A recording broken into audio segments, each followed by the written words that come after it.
जीवित मन में अपन ने पिछली क्लास में पशु उत्पादन संवर्धन के सिद्धांत पढ़े थे।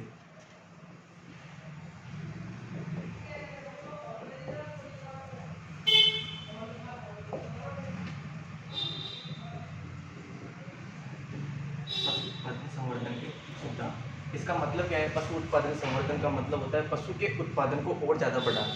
पशु उत्पादन संवर्धन, संवर्धन का क्या मतलब होता है? और बढ़ाना। पशु उत्पादन आपको पता है, पशु उत्पादन का मतलब जैसे कि अगर अपन केटल की बात करें, बफेलो की बात करें तो उनमें मिल्क प्रोडक्शन हो गया, सही है। इसके अलावा सीमन प्रोडक्शन हो गया। अगर नर की बात करें, नर बफेलो या नर काऊ की अगर बात करें तो उसमें क्या हो गया? सीमन प्रोडक्शन हो गया। इसके अलावा मुर्गी की बात करें तो उसमें एग प्रोडक्शन और मीट प्रोडक्शन हो गया, चिकन प्रोडक्शन हो गया। सीप गोट की बात करें तो उसमें मिल्क प्रोडक्शन हो गया, ऊन प्रोडक्शन आता है, सही है। या इसके अलावा मीट प्रोडक्शन उसके अंदर आता है। तो उस उत्पादन का और ज़्यादा बढ़ाना क्या कहलाता है? संवर्धन, पशु उत्पादन संवर्धन। अब पशु उत्पादन संवर्धन जो होता है किस प्रकार बढ़ाया जाता है, इसके कई तरीके हैं। अपन ने पिछली क्लास में देखे थे, एक बार रिवीजन करते हैं यहाँ पे। एक तो होता है अंतर प्रजनन। पहला तरीका इसमें देखा था अंतर प्रजनन। अंतर प्रजनन, अंतर प्रजनन, इनब्रीडिंग जिसको अपन इंग्लिश में कहते हैं। इनब्रीडिंग, इनब्रीडिंग का मतलब होता है कि क्लोज रिलेटेड, क्या अपन कह सकते हैं, संबंध रखने वाले जीवों के बीच में आपस में अगर प्रजनन करवाया जाता है तो इस क्रिया को क्या बोला जाता है? अंतर प्रजनन। ये दो प्रकार की बताई थी मैंने, एक तो क्लोज ब्रीडिंग और लाइन ब्रीडिंग। ये दो प्रकार की बताई थी। कौन कौन सी? क्लोज ब्रीडिंग, दूसरी है लाइन ब्रीडिंग, दूसरी है लाइन ब्रीडिंग। दूसरा इसमें टाइप क्या है? दूसरा टाइप आता है इसका विभिन्नताएं, वेरिएशंस।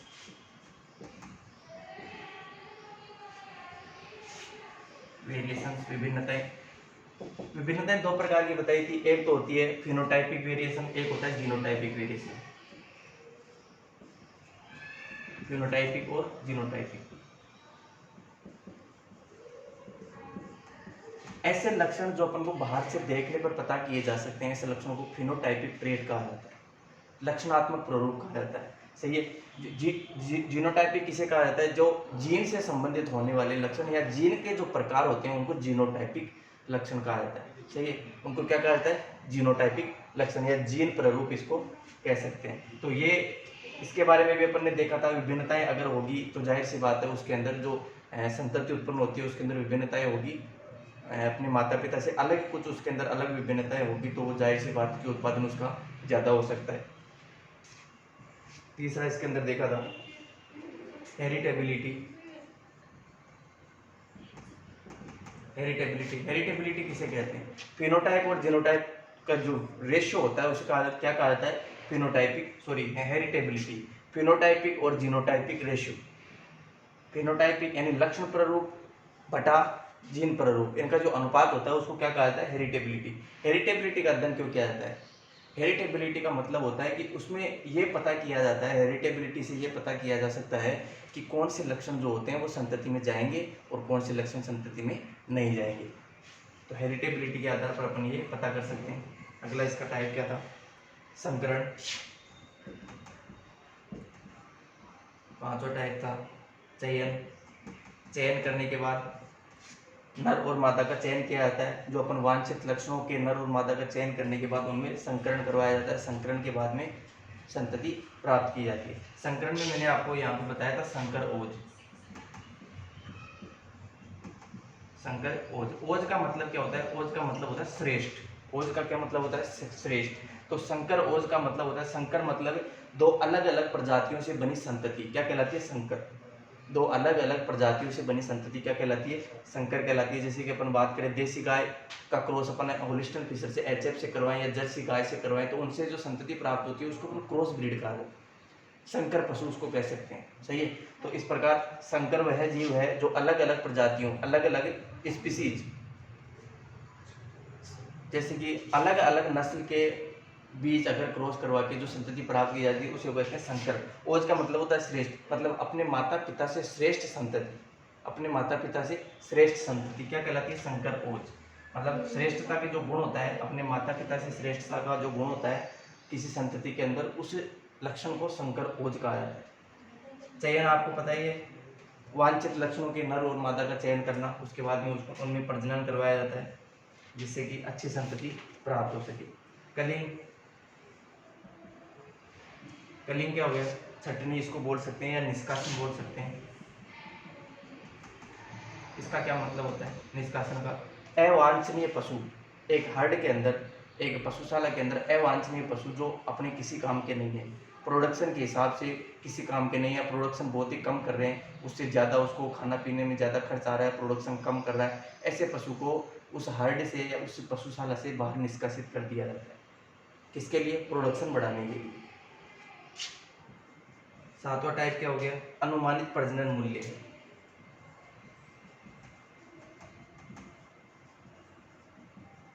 अनुमानित प्रजनन मूल्य, प्रजनन मूल्य मतलब ब्रीडिंग वैल्यू। प्रजनन मूल्य का क्या मतलब होता है? Breeding value. अनुमानित का मतलब अनुमान लगाने के बाद जो अपन ब्रीडिंग वैल्यू का पता कर सकते हैं उसको अनुमानित ब्रीडिंग वैल्यू, अनुमानित प्रजनन मूल्य कहा जाता है। जैसे कि इसके एग्जांपल के तौर पे बात करें, पेडिग्री, मैंने आपको बताया कि पेडिग्री क्या होती है। पेडिग्री किसी भी पशु के माता पिता, उसके दादा दादी, नाना नानी या उसके भाई बहन का जो रिकॉर्ड रखा जाता है उसको अपन क्या कहते हैं? पेडिग्री। सही है। उसके मतलब एक परिवार का, किसी पशु के परिवार का रिकॉर्ड रखा जाता है तो उसको क्या कहा जाता है? पेडिग्री कहा जाता है। इस पेडिग्री के आधार पे अपन उस पशु के चरित्र का अनुमान लगाते हैं, पशु के लक्षणों का अनुमान लगाते हैं।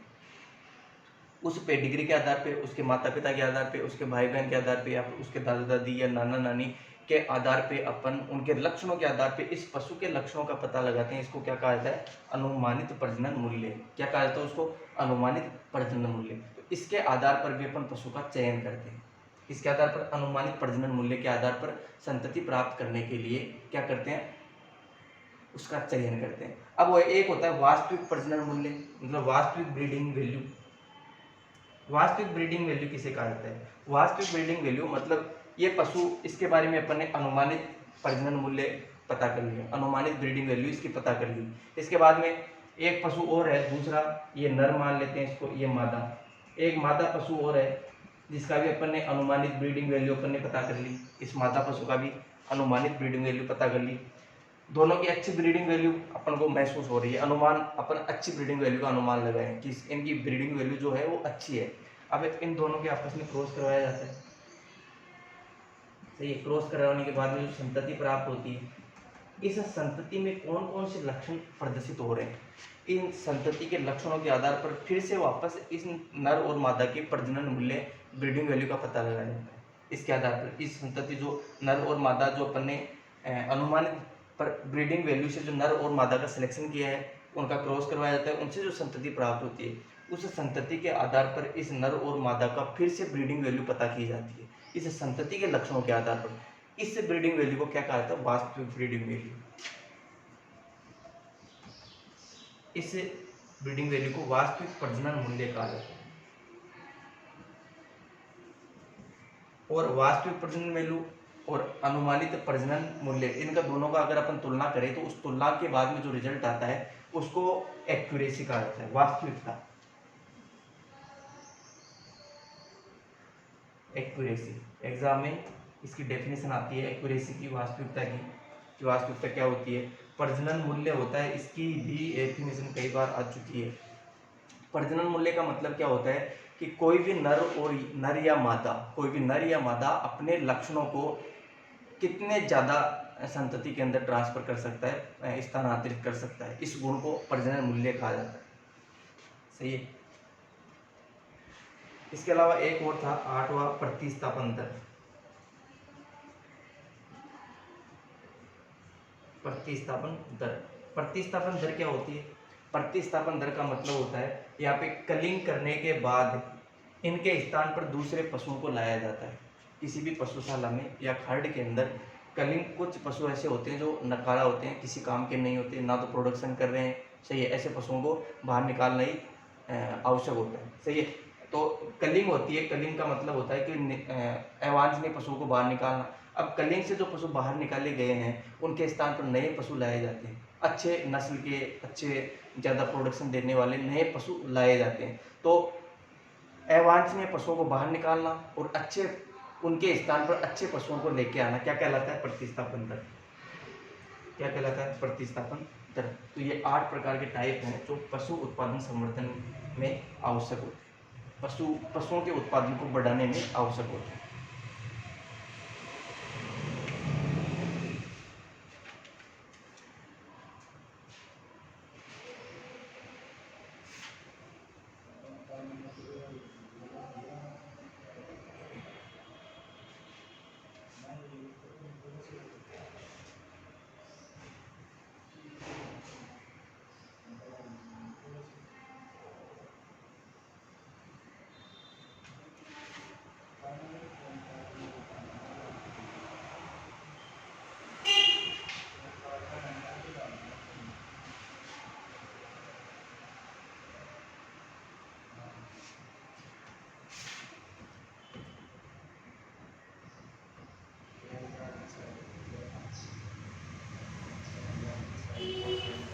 नेक्स्ट आता है अपने नया टॉपिक है प्रजनन का महत्व।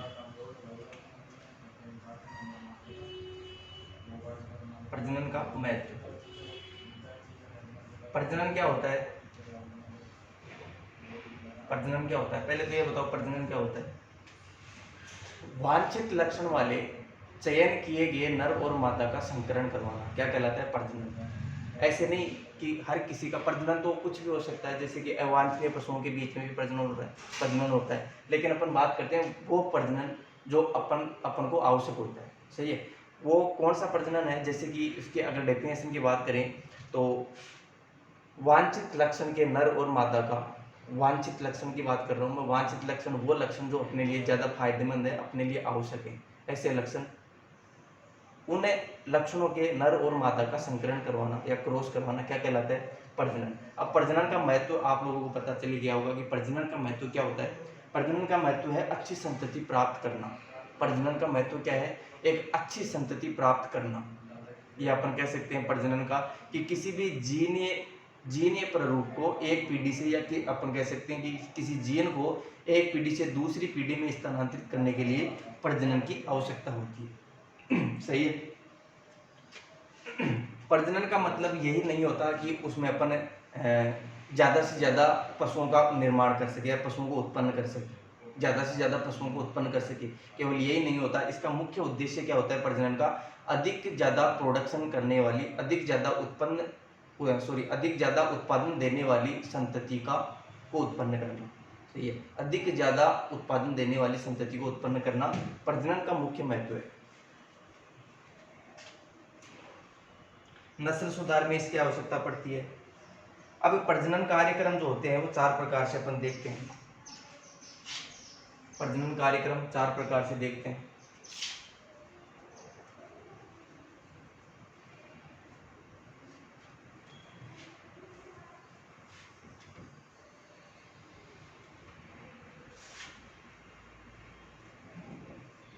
प्रजनन कार्यक्रम,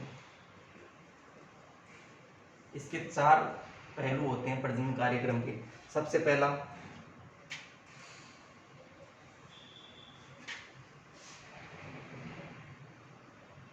उपलब्ध उन्नत स्थानीय या देसी नस्ल के प्राणियों में से चयन करना।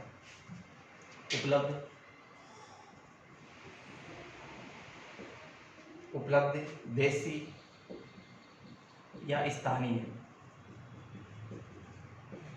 उपलब्ध देसी या स्थानीय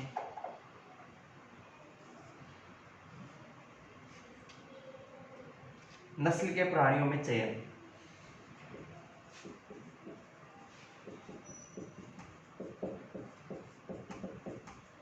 करना। जैसे कि देसी नस्ल की बात करें तो कई गांवों के अंदर अभी भी देसी नस्लों को काम में लिया जाता है। बहुत सारी देसी नस्लें ऐसी हैं जैसे कि साहिवाल, इसके अलावा राठी, गिर,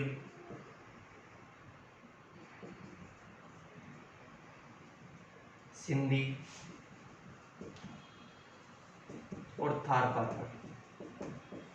ऐसी कई प्रकार की नस्लें हैं जो देसी नस्लें हैं जो अधिक दूध उत्पादन कर सकती है, जैसे कि साहिवाल। साहिवाल जो है, इसके अलावा गिर और साहिवाल जो होती है वो देसी नस्लों में सबसे ज़्यादा दूध देने वाली गाय मानी जाती है। तो साहिवाल और राठी या गिर, सिंधी, थारपारकर, इनमें से किसी अच्छी नस्ल का चयन करना इसका उद्देश्य है। प्रजनन कार्यक्रम का एक उद्देश्य है। उपलब्ध देसी नस्ल जैसे कि साहिवाल, गिर, राठी, सिंधी, थारपारकर, इनमें से किसी अच्छी नस्ल का चयन करना ताकि जिनकी संतति प्राप्त हो वो और ज़्यादा प्रोडक्शन दे सके और इसके साथ साथ जो देसी गायें हैं उनका भी अस्तित्व बना रहे। तो इसके लिए पहला उद्देश्य क्या हो गया, देसी नस्लों के अंदर अच्छे प्राणी का चयन करना। दूसरा इसका उद्देश्य है देसी नस्ल का उन्नयन।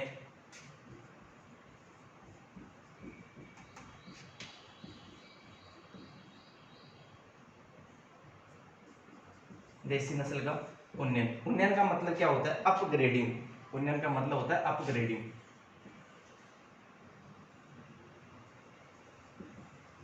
अपग्रेडिंग का मतलब क्या होता है, और अच्छा बनाना। उन्नयन का मतलब होता है किसी भी नस्ल को और ज्यादा अच्छा बनाना।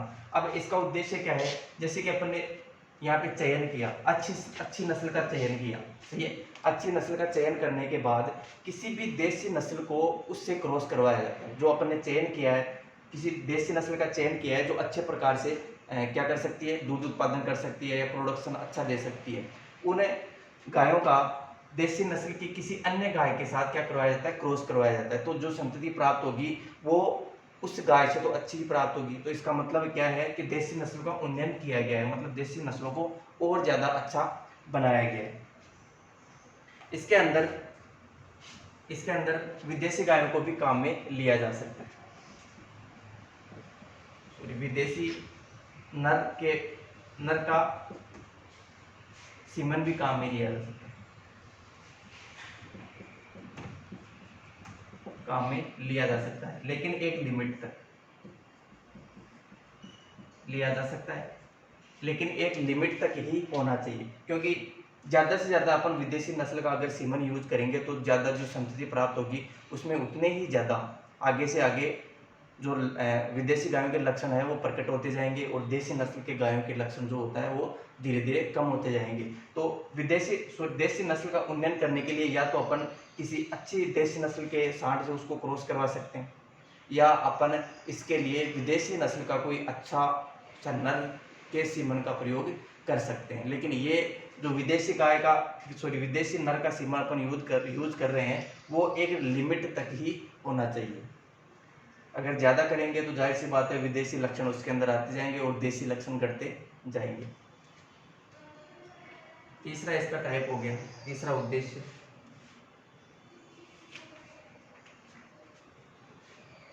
बारंबार संकरण। बारंबार संकरण,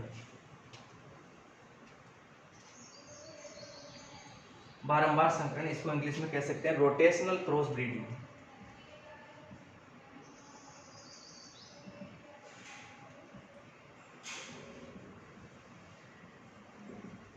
रोटेशनल क्रॉस ब्रीडिंग, इसके अंदर क्या किया जाता है ये देखो। रोटेशनल का मतलब क्या हो गया, एक छोड़ के एक बार, जैसे समझना। बारंबार संकरण किसे कहते हैं, कोई भी देसी नस्ल की गाय है, देसी नस्ल की गाय है, उसका क्रॉस अपन करवाते हैं किससे करवाएंगे, विदेशी नस्ल के नर से। विदेशी नस्ल के नर से इसका क्रॉस करवाते हैं, सही है। इससे जो संतति प्राप्त होती है, मान लो ये संतति है, तो इस संतति का दोबारा क्रॉस अपन करवाएंगे तो देसी नस्ल के नर से करवाएंगे। एक बार तो विदेशी नस्ल से करवाएंगे, फिर दोबारा देसी नस्ल से करवाएंगे, फिर वापस विदेशी नस्ल से करवाएंगे, फिर दोबारा देसी नस्ल से कराएंगे। मतलब एक बार देसी नस्ल से, एक बार विदेशी नस्ल से, फिर दोबारा देसी नस्ल काम मिलेंगे, फिर विदेशी नस्ल काम मिलेंगे। इसको कहा जाता है रोटेशनल क्रॉस ब्रीडिंग, सही है। अब ये संतति प्राप्त होती है, इसका देसी नर से अपन क्रॉस करवाते हैं, देसी नर से क्रॉस करवाते हैं। फिर इसकी संतति जो प्राप्त होती है उसका वापस से विदेशी नस्ल से करवाएंगे, फिर जो संतति प्राप्त होती है उसका वापस से देसी नर से क्रॉस करवाएंगे। तो इसको बोला जाता है बारंबार संकरण या रोटेशनल संकरण। इससे क्या होता है, इससे फायदा ये होता है कि जैसे कि मान लो लगातार अगर विदेशी नस्ल के नर से अपन क्रॉस करवाते रहेंगे, लगातार करवाते रहेंगे, जैसे कि यहाँ पे भी करवाया, फिर इसका भी अगर विदेशी नस्ल से करवाते हैं, विदेशी नस्ल की बात कर रहा हूँ मैं, विदेशी नस्ल से यहाँ भी करवा देते हैं, तो इसका जो लक्षण होते हैं वो संतति में लक्षण ज़्यादा से ज़्यादा किसके आएंगे, विदेशी लक्षण के आते जाएंगे। सही है, विदेशी लक्षण के, विदेशी नर के लक्षण आते जाएंगे और धीरे धीरे देसी नस्ल के लक्षण विलुप्त होते जाएंगे। तो इससे बचने के लिए, ताकि साथ में किसी देसी नस्ल की जो संतति प्राप्त होती है वो अच्छी नस्ल भी प्राप्त हो और साथ में देसी नस्ल का जो लक्षण है वो भी बचा रहे, तो इसके लिए अपन बारंबार संकरण काम में लेते हैं।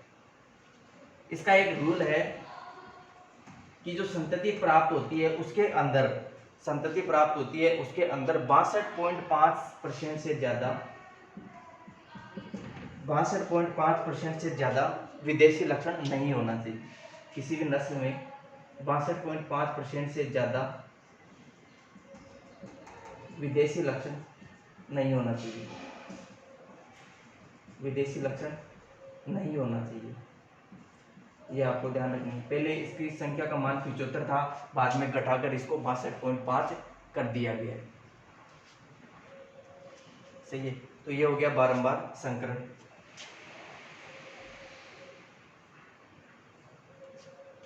इसके बाद में आता है चौथा टाइप,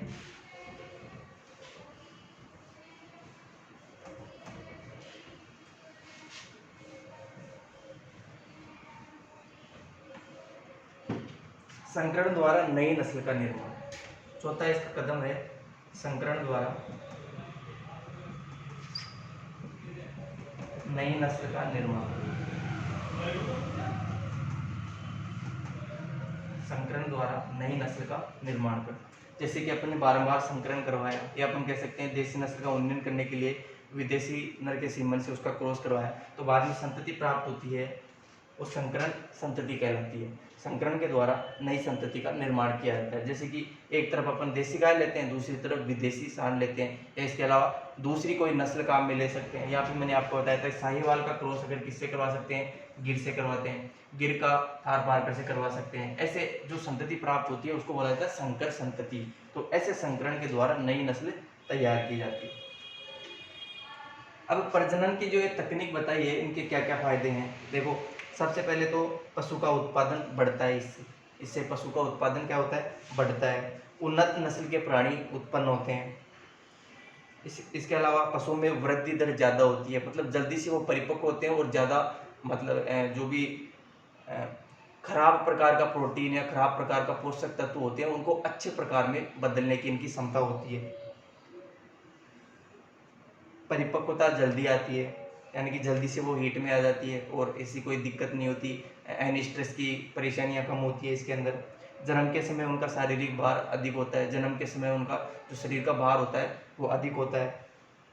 रोगों से मुक्ति, यानी कि ऐसे कई प्रकार से होते हैं, जैसे कि अपन बात करते हैं गिर और साहिवाल का अगर करवाते हैं तो गिर तो ज़्यादा दूध देने वाली होती है, और थार पारकर क्या होता है, थार पारकर का लक्षण क्या है, वो थार पारकर जो है वो रोग प्रतिरोधी लक्षण है। रोग प्रतिरोधी मतलब बहुत ही कम रोग इसके अंदर लगते हैं। सही है, तो इसमें जो संतति प्राप्त होगी वो एक तो इसके लक्षण भी आ सकते हैं उसमें और इसके लक्षण भी आ सकते हैं, दोनों के लक्षण आ सकते हैं। मतलब संतति प्राप्त होगी वो अधिक दूध देने वाली भी होगी और साथ में रोगों से लड़ने की क्षमता भी उसमें ज़्यादा होगी, तो ये ज़्यादा श्रेष्ठ होती है। क्यों, अलग अलग नस्ल के लक्षण जो होते हैं वो एक ही पशु के अंदर आ जाते हैं। प्रजनन संबंधी परेशानियां कम होती है। इसके अलावा वातावरण में अनुकूलित होने की क्षमता बढ़ती है उनकी, रोग प्रतिरोधक क्षमता बढ़ती है, खाद्य परिवर्तन दर भी उनकी अधिक होती है। सही है, मतलब जो खाया पिया जो है पशु को अपन देते हैं वो अच्छे से शरीर में काम करता है, वो दर भी उसमें ज़्यादा होती है। तो ये सारे हो गए प्रजनन कार्यक्रम और इनके उद्देश्य, किस प्रकार प्रजनन कार्यक्रम चलाया जाता है।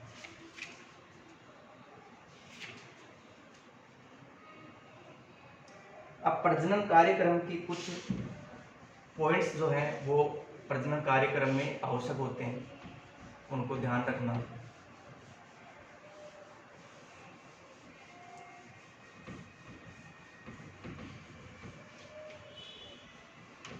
किसी गांव के अंदर गवर्नमेंट के द्वारा कोई प्रजनन कार्यक्रम चलाया जाता है तो निम्न पॉइंट उनको ध्यान रखने होते हैं या उनका रिकॉर्ड आवश्यक होता है। कौन कौन से पॉइंट है? सबसे पहला पॉइंट है चयन किए जाने वाले प्राणियों के आंकड़े इकट्ठे करना। पहला पॉइंट क्या हो गया? चयन किए गए प्राणियों के आंकड़े तैयार करना या आंकड़े इकट्ठे करना।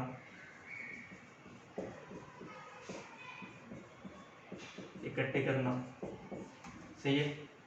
ये हो गया पहला कि कोई भी प्रजनन कार्यक्रम चलाया जाता है तो जो जो पशु अपन ने चयन किए हैं, जो पशु अपने सेलेक्ट किए हैं क्रॉसिंग के लिए या प्रजनन के लिए, जो पशु सेलेक्ट करते हैं उनके आंकड़े अपन को पता होने चाहिए कि इनकी जो पेडिग्री है, इनका माता पिता कौन थे, इनके दादा दादी भाई बहन वो सब कौन कौन थे, उनके आंकड़े भी अपन को पता होने चाहिए। कितना पिछले लैक्टेशन में उसने कितना दूध दिया था, सही है, अब इस लैक्टेशन में उसने कितना मिल्क प्रोडक्शन कर रहा है, वो सारे आंकड़े उनके होने चाहिए। दूसरा इसमें पता होना चाहिए प्राणियों की प्रजनन मूल्य का निर्धारण करने के तरीके। प्राणियों के प्रजनन मूल्य यानी कि ब्रीडिंग वैल्यू, प्रजनन मूल्य का निर्धारण करने के तरीके भी पता होने चाहिए।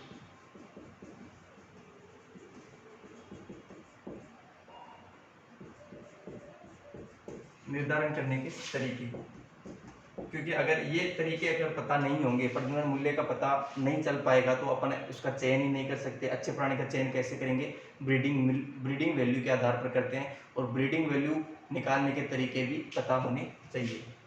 तीसरा इसका प्राणियों का चयन कर प्रजनन करवाना। प्राणियों का चयन करके प्रजनन करवाना। प्रजनन करवाएंगे तभी तो नई संतति प्राप्त होगी। जो अपन ने चयन किए हैं, नए पशु जो चयन किए हुए पशु जो हैं उनकी ब्रीडिंग वैल्यू के आधार पर अपन ने जो पशु चयन किए हैं उनका संकरण या प्रजनन करवाना भी आवश्यक होता है। चौथा है इसमें जीनीय प्रगति का प्रसारण।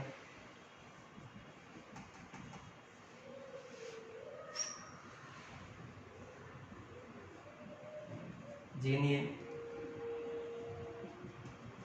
प्रगति का प्रसारण।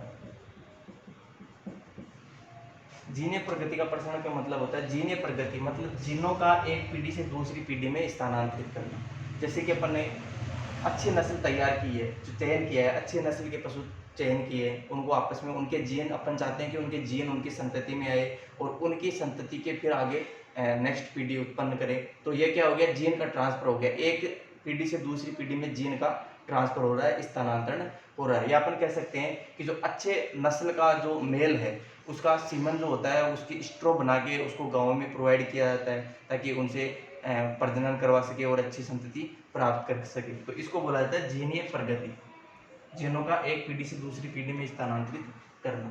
तो ये 4 प्रकार के टॉपिक हैं जो प्रजनन कार्यक्रम में इनका ध्यान रखना आवश्यक होता है।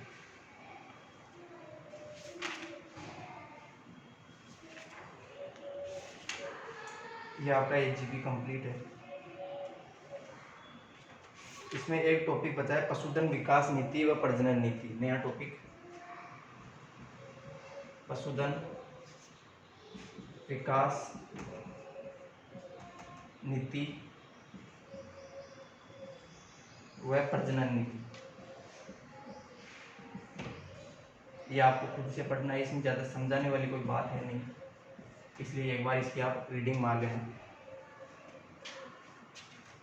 इसमें अलग अलग प्रकार की जो नीतियाँ जो होती है सरकार के द्वारा चलाई जाती है, उनके क्या उद्देश्य हैं, उनको किस प्रकार पूर्ण किया गया, वो सारे इसके अंदर दे रखे हैं। तो ये आपको एक बार खुद से पढ़ना होगा। बाकी एजीबी आपकी कंप्लीट है। नेक्स्ट सेमेस्टर, नया सेमेस्टर, दूसरा जो सेमेस्टर है, सेकंड सेमेस्टर एजीबी का वो कंप्लीट हो गया।